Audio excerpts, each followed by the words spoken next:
Hello guys, good morning. कैसे हैं आप लोग? उम्मीद है कि अच्छे होंगे। A1GS यूट्यूब चैनल पर आप सभी का स्वागत है। जैसे कि आप सबको पता है कि मैं लगातार भारतीय संविधान का अलग अलग चैप्टर आपके समक्ष लेके आ रहा हूँ। तो अंतिम क्षण में है हमारा लक्ष्मीकांत के लास्ट टॉपिक अब बेयर एक्ट में लेके चल रहा हूँ। बेयर एक्ट क्या है भाई? किसको कहता है बेयर एक्ट? अगर आप इसको जानेंगे, संक्षिप्त में एक टर्म है बेयर एक्ट। जैसे महाभियोग को हम संक्षिप्त में कहते हैं इम्पीचमेंट। जैसे प्रेसिडेंट के इलेक्शन को हम बोलते हैं, क्या बोलते हैं? Electoral college. जैसे CGI के नियुक्ति की प्रक्रिया को कहते हैं कॉलेजियम सिस्टम।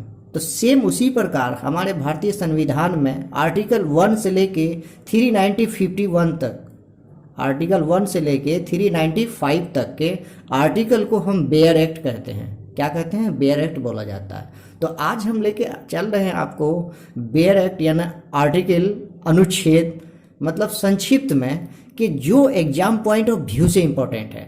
395 आर्टिकल मूल है संविधान में, बट सब आपको नहीं पढ़ना है, सब आपको याद नहीं करना है। वो याद करना है, वो पढ़ना है जो हमारे एग्जाम के लिए है जी, जो एग्जाम हमसे डिमांड करता है, मैं उसको फॉलो करूंगा। तो आज हमारे साथ आप बने रहिए। मैं किस तरह से आपको कौन कौन आर्टिकल में पेन से आपको ओके करता हूँ, टिक आउट करता हूँ, और वही आर्टिकल आप लोग याद करेंगे। तो देखिए, हमारे साथ बने रहिए। सबसे पहले मैं चल रहा हूँ आपको, क्या है कि आर्टिकल जो है आप 1 क्या लेके चलेंगे? आर्टिकल 1 कहता है आपका, क्या कहता है 1? तो संघ का नाम और राज्य क्षेत्र, यानी कि हमारा स्टेट जो है, दैट मीन्स इंडिया, यानी कंट्री को हम पॉलिटी में क्या बोलते हैं? स्टेट जी। तो उसकी बात करता है। कितने में है? तो ये आर्टिकल 1 में है। उसके बाद चलेंगे हम आर्टिकल 2 कहता है नए राज्य का गठन या प्रवेश करना या स्थापना करना, उसके बारे में आर्टिकल 2 है। ये बहुत इंपॉर्टेंट है। उनके बाद चलेंगे हम आर्टिकल 5। आर्टिकल 5 कहता है संविधान के प्रारंभ के समय नागरिकता, यानी कि मैंने नागरिकता, citizenship, NRC, CAA, cab act, bill मैंने बता दिया आपको, इससे संबंधित आर्टिकल। आई होप कि आपको पता होगा। तो 5 पढ़ना है।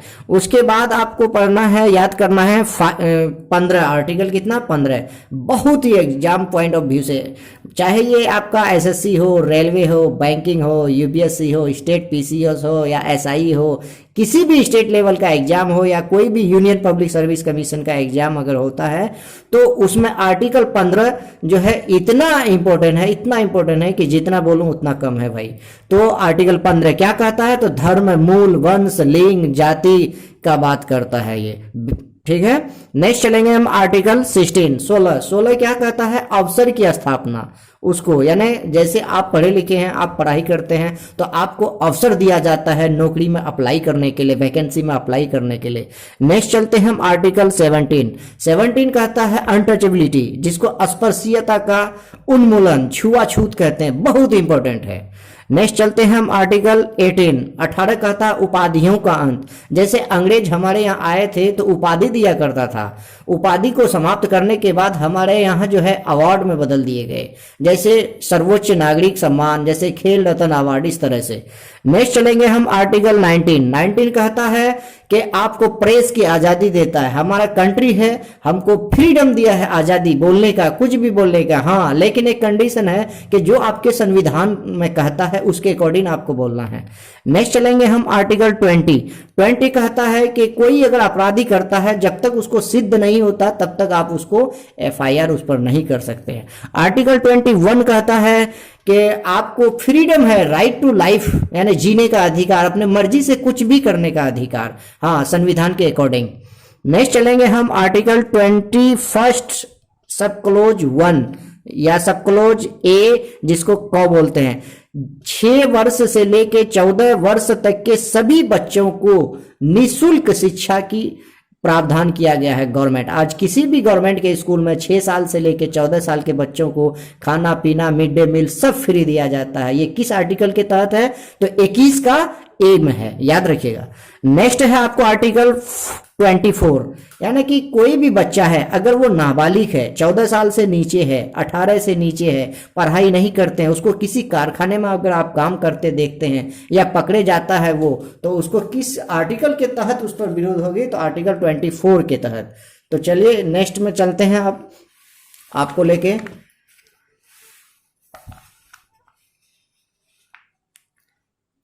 नेक्स्ट कहता है आर्टिकल 25। क्या कहता है 25? तो देखिए 25 कहता है कि कोई भी धर्म है उसको आप किसी भी धर्म को मानने के लिए बाध्य नहीं कर सकते हैं जी। ये हमारा देश है, उसकी मर्जी है, वो किसी भी धर्म को अपना सकता अपने मर्जी से, लेकिन कोई फोर्स के तहत नहीं। बहुत इंपॉर्टेंट आर्टिकल है। आर्टिकल 29 कहता है, माइनॉरिटी की बात करता है। ये माइनॉरिटी में 6 कैटेगरी है। 6 कैटेगरी में कौन कौन है आप हमें कमेंट सेक्शन में बताएंगे कि ये 6 माइनॉरिटी में कौन कौन लोग आता है। नेक्स्ट चलेंगे हम आर्टिकल 32। इतनी इंपॉर्टेंट है ये आर्टिकल को भारतीय संविधान का हार्ट कहा जाता है, आत्मा कहा जाता है, सोल कहा जाता है। इसको किसके द्वारा दिया गया था? तो डॉक्टर भीमराव अंबेडकर के द्वारा। नेक्स्ट चलेंगे हम आर्टिकल 39 सब क्लोज 1, जिसको हम ए या फिर क को बोलेंगे। ये कहता है निशुल्क सहायता देने के लिए सामान्य न्याय। जिसके कोई गरीब आदमी है, किसी के प्रति कोई केस हो गया, कुछ हो गया, तो उसको जो है वो कोर्ट के द्वारा सहारा लेना चाहता है, तो किस आर्टिकल के तहत होगा? तो आर्टिकल 39 सब क्लोज ए के तहत होगा। आर्टिकल 40 कहता है आपका ग्राम पंचायत का स्थापना। मैंने पढ़ा दिया आपको कब? 26 नवंबर 1949 को जब हमारा संविधान एडॉप्ट हुआ, तो उस टाइम जो है नारायण कमेटी के द्वारा ये आर्टिकल जो है दिया गया था। कितने? तो आर्टिकल 40 क्या है? तो ग्राम पंचायत की बात करता है। नेक्स्ट चलेंगे हम आर्टिकल 44 कहता है uniform civil code. Uniform civil code बहुत ही इंपॉर्टेंट है अभी।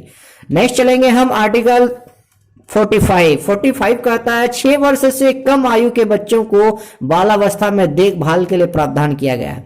आर्टिकल चलेंगे हम 48 सब क्लोज ए, कहता है इन्वायरमेंट को बचाओ, प्रोटेक्शन के लिए आपका जो नेचुरल, जैसे रिवर है, जैसे पहाड़ है, जैसे कोई भी चीज अगर नेचुरल चीज है उसकी देखरेख करना हमारा मौलिक कर्तव्य बनता है।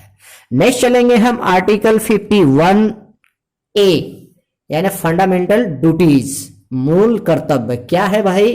तो जैसे हमारा फ्लैग है उसका सम्मान करना है। इस तरह से मैंने आपको पढ़ा चुका है ये। नेक्स्ट चलेंगे हम आर्टिकल 52। आर्टिकल 52 कहता है भारत का में एक राष्ट्रपति होगा, जो कि राष्ट्रपति का मैंने आपको बहुत अच्छे से बता चुका हूं। इसका आर्टिकल सीक्वेंस में राष्ट्रपति का क्रम, उसके बाद राष्ट्रपति कैसे बन सकते हैं इसको, ठीक है। तो आई होप कि आप याद कर लिए होंगे। नहीं है, अगर नहीं किए हैं तो वो वीडियो जाके प्लेलिस्ट में पड़ा हुआ है, उसको जाके आप एक बार रिकॉल कीजिए, देखिए। आई होप कि आपको अच्छा से समझ में आ जाएगा। नेक्स्ट चलेंगे हम 52 तो हो गया, 55, 57, 58, उसके बाद 60 सारे जो है प्रेसिडेंट से है, तो आपको मैं बता चुका हूं, इसलिए इसको क्लियर करने की जरूरत नहीं है। नेक्स्ट चलेंगे हम आर्टिकल 61, जिसको कहता है महाभियोग इम्पीचमेंट की बात करता है। 66, 70, उसके बाद 72, उसके बाद 74, 75 सब क्लोज 1। प्रधानमंत्री के बारे में भी मैं बता चुका हूं आपको। अभी ही कुछ दिनों में, पिछले 2 दिन में प्राइम मिनिस्टर और सीएम का वीडियो गया हुआ था। आई होप कि आप लोग देख लिए होंगे। तो उससे जो रिलेटेड है ये 74, 75, 76, 78, ये आप बढ़िया से आप देख लेंगे उनको। नेक्स्ट चलेंगे हम आपको 79, 80 और 81। मैं जब पार्लियामेंट पढ़ाया था आपको, तब पार्लियामेंट में एक कोड बताया था मैंने, सरला। 100 से संसद, र से राज्यसभा और ल से लोकसभा, तो वही है 79, 80, 81। आई होप कि आपको अच्छे से याद हो गया होगा। चलते हम नेक्स्ट में। नेक्स्ट कहता है आर्टिकल आपको 108। आर्टिकल 108 कहता है कि दोनों सदनों की संयुक्त बैठक बुलाने का काम किनके पास है? तो प्रेसिडेंट के पास है। इसको याद करना है। आर्टिकल 110 धन विधेयक की परिभाषा है। कोई धन विधेयक है कि नहीं, इसका डिसीजन कौन करेंगे? तो लोकसभा के स्पीकर करते हैं। नेक्स्ट चलते हैं हम 111, यानी कि संसद के दोनों सदनों द्वारा पारित विधेयक को राष्ट्रपति के पास अनुमति के लिए भेजना, ये कहता है। उसके बाद चलेंगे आर्टिकल 123, 123 कहता है कि अध्यादेश जारी करने की शक्ति किसको है, तो राष्ट्रपति को है। आर्टिकल 124 सुप्रीम कोर्ट से है, मैंने ये भी पढ़ा दिया है आपको, आई होप कि बहुत अच्छे से आप समझ गए होंगे। उसके बाद चलेंगे हम आर्टिकल 137, यानी कि रिव्यू की बात करता है, पुनर्विलोकन, यानी कोई केस हो गया, वो उस केस को अगर सुप्रीम कोर्ट या हाई कोर्ट को लगता है कि नहीं इस केस को जो है फिर से जो है कि जजमेंट देखा जाए एक बार, क्या गलत है या सही है, तो उसी को दोबारा खोलना उस केस को कहता है पुनर्विलोकन। आर्टिकल कितना के तहत, तो 137 के तहत। आर्टिकल चलेंगे हम 143 कहता है सुप्रीम कोर्ट से परामर्श लेने की शक्ति किसको है, तो राष्ट्रपति को है। आर्टिकल 155 राज्यपाल की नियुक्ति, मैंने ये भी वीडियो पढ़ा दिया है, आपको दे दिया है, आई होप कि आप देख लिए होंगे। आर्टिकल 161 क्या कह रहे हैं कि जैसे राष्ट्रपति को मतलब क्षमादान की शक्ति है, उसी प्रकार गवर्नर को क्षमादान की शक्ति किस आर्टिकल के तहत है, तो वो आर्टिकल है 161। उसके बाद चलेंगे हम 164 सब क्लोज 1, राज्यपाल द्वारा मुख्यमंत्री की नियुक्ति करेंगे वो, ठीक है। उनके बाद चलेंगे हम आपको लेके नेक्स्ट है, तो क्या है ये, नेक्स्ट में चलेंगे हम आर्टिकल कहता है 214, कितना, आर्टिकल 214 कहता है किसी स्टेट में एक हाई कोर्ट की स्थापना होनी चाहिए, मैंने ये भी बता दिया आपको। आर्टिकल 216 में चलेंगे हम, 216 कहता है उच्च न्यायालय का एक गठन होना चाहिए, यानी हाई कोर्ट, ठीक है। उसके बाद चलेंगे हम आर्टिकल 226 कहता है आपको कि हाई कोर्ट में रीट दायर करने की शक्ति, मैंने बताया था रीट, अगर सुप्रीम कोर्ट जाते हैं तो आर्टिकल 32 के तहत, और अगर आप हाई कोर्ट जाते हैं तो आर्टिकल 226 के तहत रीट दायर कर सकते हैं, किसके अगेंस्ट में, तो फंडामेंटल राइट्स के अगेंस्ट में। उनके बाद चलेंगे आर्टिकल 233 कहता है लोअर कोर्ट, जिसको हम जिला सत्र न्यायालय कहते हैं, उनकी नियुक्ति, उस कोर्ट की न्यायाधीश की नियुक्ति 233 में है। उसके बाद चलेंगे हम 239 के क दिल्ली के संबंध में विशेष उपबंध, स्पेशल स्टेट के बारे में बात करता है ये। आर्टिकल चलेंगे हम 243 ग्राम पंचायत की स्थापना, पंचायत का पूरा व्याख्या किया गया है इसमें। उसके बाद चलेंगे हम आर्टिकल 243 कहता है नगर पालिका का स्थापना होना चाहिए, शेड्यूल मैंने बताया था आपको। उसके बाद चलेंगे हम आर्टिकल लेके आपको क्या कहते हैं कि 249 कहता है राज्य सूची के विषय में राष्ट्रीय हित में विधि बनाने की संसद के पास प्रावधान है। उसके बाद 262 कहता है अंतरराष्ट्रीय नदी विवाद से संबंधित है, 263 भी अंतरराज्य परिषद से संबंधित है। उसके बाद 280 फाइनेंस कमीशन की बात करता है। अभी फाइनेंस कमीशन के चीफ डायरेक्टर कौन है, हमें कमेंट सेक्शन में लिख के बताइएगा आप लोग। आर्टिकल 300 के सब क्लोज एक कहता है विधि के प्राधिकरण के बिना व्यक्तियों को संपत्ति से वंचित ना किया जाना चाहिए। आर्टिकल 300 का ए, ये क्या है, फंडामेंटल राइट में जो क्या है, फंडामेंटल राइट कितने थे भाई, अभी जो है जितना है एक वहां से हटा दिया था, क्या, राइट टू प्रॉपर्टी, उसको हटा के कहां किया था, यही आर्टिकल में किया था 300 के ए में। नेक्स्ट चलेंगे हम आर्टिकल 312 कहता अखिल भारतीय सेवा की स्थापना होना चाहिए। आर्टिकल 315 कहता है संघ और राज्य के लिए लोक सेवा आयोग, जिसकी तैयारी अभी सभी विद्यार्थी करते हैं, यूपीएससी और स्टेट पीसीएस, आर्टिकल 315 के तहत आता है वो। नेक्स्ट चलते हम आपको लेके आर्टिकल 324 कहता है, क्या कहता है भाई कि निर्वाचनों के लिए अधीक्षण, निदेशन और नियंत्रण का निर्वाचन आयोग में निधि होना चाहिए, ये होगा। आर्टिकल 326 कहता है लोकसभा और राज्यों की विधानसभा के लिए निर्वाचन का वयस्क मताधिकार के आधार पर होनी चाहिए, बहुत इंपॉर्टेंट है। आर्टिकल 330, 331, 332, 333 बहुत इंपॉर्टेंट क्वेश्चन है, पिछली बार बीपीएससी क्वेश्चन पूछ चुका था कि किस आर्टिकल के तहत जो है लोकसभा में अनुसूचित जाति और जनजाति के लिए सीटों का आरक्षण दिया जाता है, तो 330 के तहत। उसी प्रकार आपको बहुत ही 330, 31, 32, 33 इंपॉर्टेंट है, याद कर लीजिएगा। आर्टिकल है 38, यानी कहता है राष्ट्रीय अनुसूचित जाति आयोग के गठन होना चाहिए। 338 का एक कहता है राष्ट्रीय अनुसूचित जनजाति आयोग की गठन करने के लिए बात करता है। उसके बाद चलेंगे हम आर्टिकल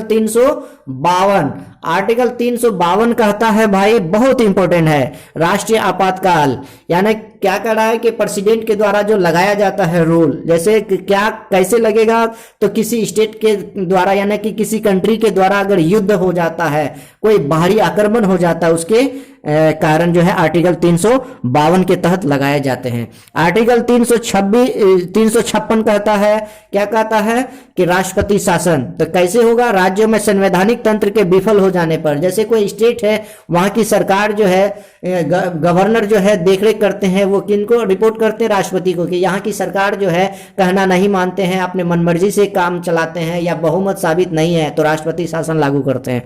आर्टिकल 360 वित्तीय आपातकाल। आज तक देश में कभी भी वित्तीय आपातकाल नहीं लगा है, यह आर्टिकल 360 के अंतर्गत है। आर्टिकल 368 कहता है संसद को संविधान में संशोधन करने का अधिकार है। वही भारतीय संविधान में कितने संशोधन हुआ है अब तक, हमें कमेंट सेक्शन में लिख के बताइएगा। मैंने इससे पिछला वीडियो में दे दिया था ये।